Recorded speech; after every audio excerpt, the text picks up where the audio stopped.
And now we have some fresh visuals coming in from the United Nations General Assembly.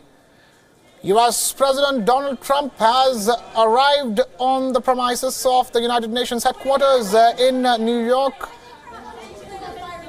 He is set to address on Thursday. Today I'm doing other things, as you probably have heard. Venezuela is a very sad case, and we want to see it fixed. What's happening there is a human tragedy, okay?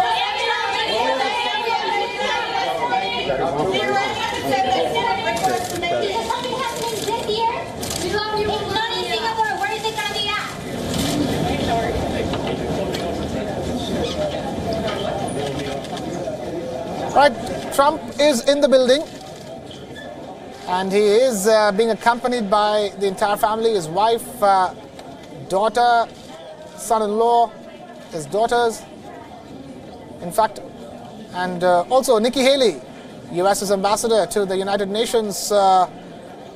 Trump fielding a couple of questions from media persons as he's making his way inside, but choosing to walk away after a few seconds, even as questions continue to come out from that media contingent positioned outside at the entrance of the United Nations headquarters in New York. These are live latest visuals coming to you from the UN headquarters in New York. Trump walking in. Keep in mind it's Brazil that will address the UNGA session first today, after which is what's supposed to be a 45-minute address by US President Donald Trump. He is making his way inside as we speak.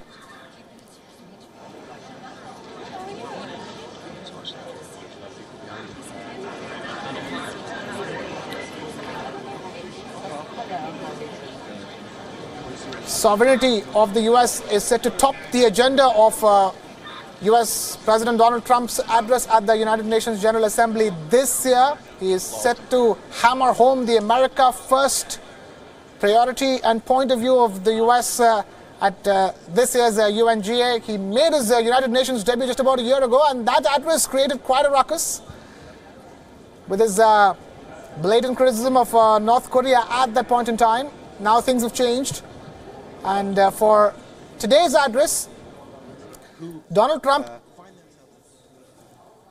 will be addressing the UNGA in just a bit. That's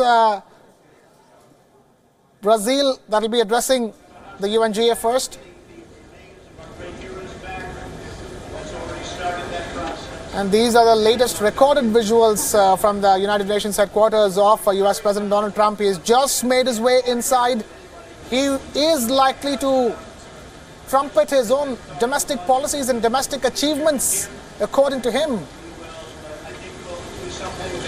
He is expected to talk about how well the US stock markets are doing and how the US unemployment rate is falling, even as he reinforces the America First prerogative of the US.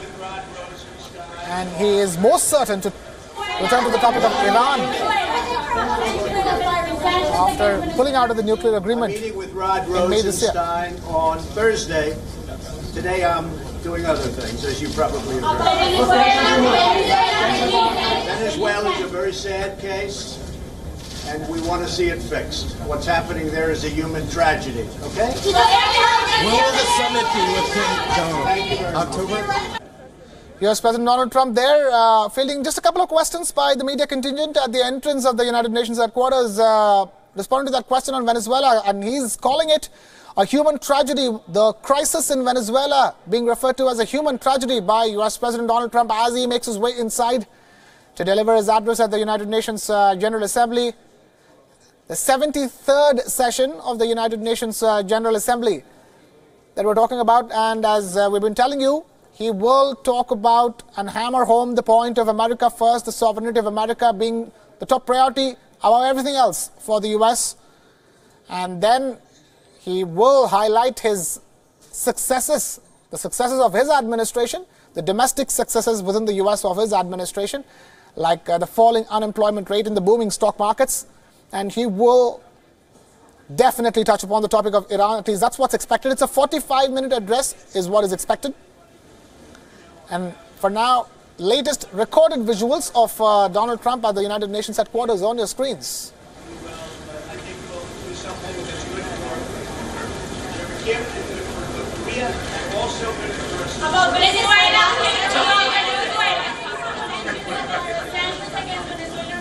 meeting with Rod Rosenstein on Thursday.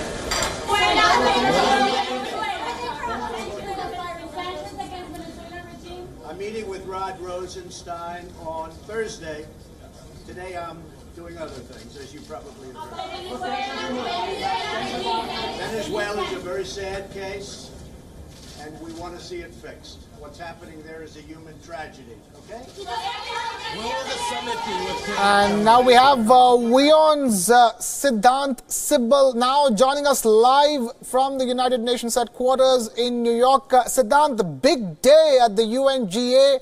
Donald Trump set to deliver a 45-minute address in a few minutes from now. Talk to us. What's the mood like over there? Well, today is the day when the general debate starts, and it has started. Brazil was the first country. Brazil's President Michel Temer spoke at length about his country's various reform processes, but it is Donald Trump who is the person who is grabbing all the eyeballs. He's just arrived at the United Nations headquarters, and he was to speak at 10:15 local time here. It's past 10:15. It's almost 10:20 here. He was the second person, but it seemed that there was a change in protocol. Maybe he was delayed due to some reason. So focus will be on many things. Donald Trump's second speech at the United Nations General Assembly, focus will be on North Korea, on Iran and the crisis in Middle East. His focus primarily remains on Iran. We have seen his first tweet of the day today was he said that there was proposal, but he is actually not interested in meeting the Iranian President Rouhani, and Iranians deny, saying that there was no proposal given by the Iranian side. So Iran remains the big focus. Tomorrow he will be speaking at the United Nations Security Council, and he is going to focus on the nuclear issue with Iran. Remember, United States has withdrawn from the nuclear deal, the Iran nuclear deal. So many things are going to happen in his speech. On North Korea is likely to mellow down. Yesterday he met the South Korean president, and he was briefing the reporters, in which he said that in not too distant future he's likely to meet Kim, the North Korean leader, again.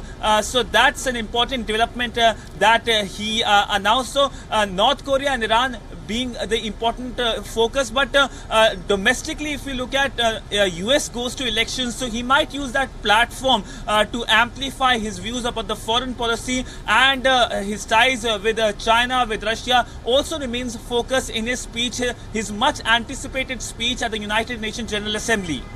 That's right. Siddhant Sibal of Wion getting us live coverage from the world's biggest diplomatic engagement. And Siddhant, it looks like it's been drizzling a bit, raining a bit in New York just before Donald Trump's address at the UNGA.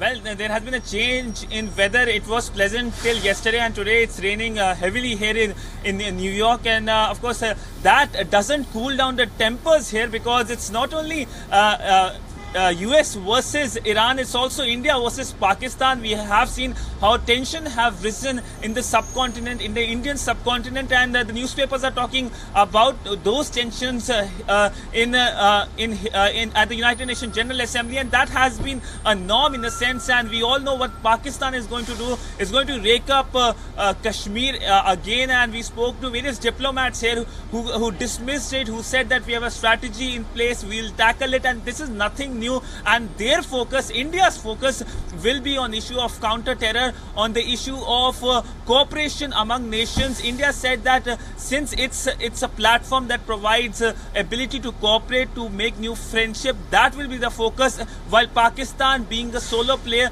will go in its own path, raking up Kashmir as it has done in past various UNGA meetings. We saw last year how the then Prime Minister of Pakistan just 3 minutes minutes into his speech raised Kashmir. So that is a norm. While India's ambassador Pakistan slammed Pakistan and said that how India has been making IITs and IIMs and how Pakistan has been creating terror groups such as Lashkar and other groups. So that remains the main focus. But today the focus is on Iran and United States. The Iranian President Rouhani is in town. He will also be speaking later in the day. So we do expect a lot of brickbats and lot of war of words between the world leaders here at the United Nations headquarters, and that has been the norm. A lot of theatrics, and of course the day started with the Secretary General of the UN speaking and talking about how threats have developed, how cracks have developed over multilateralism.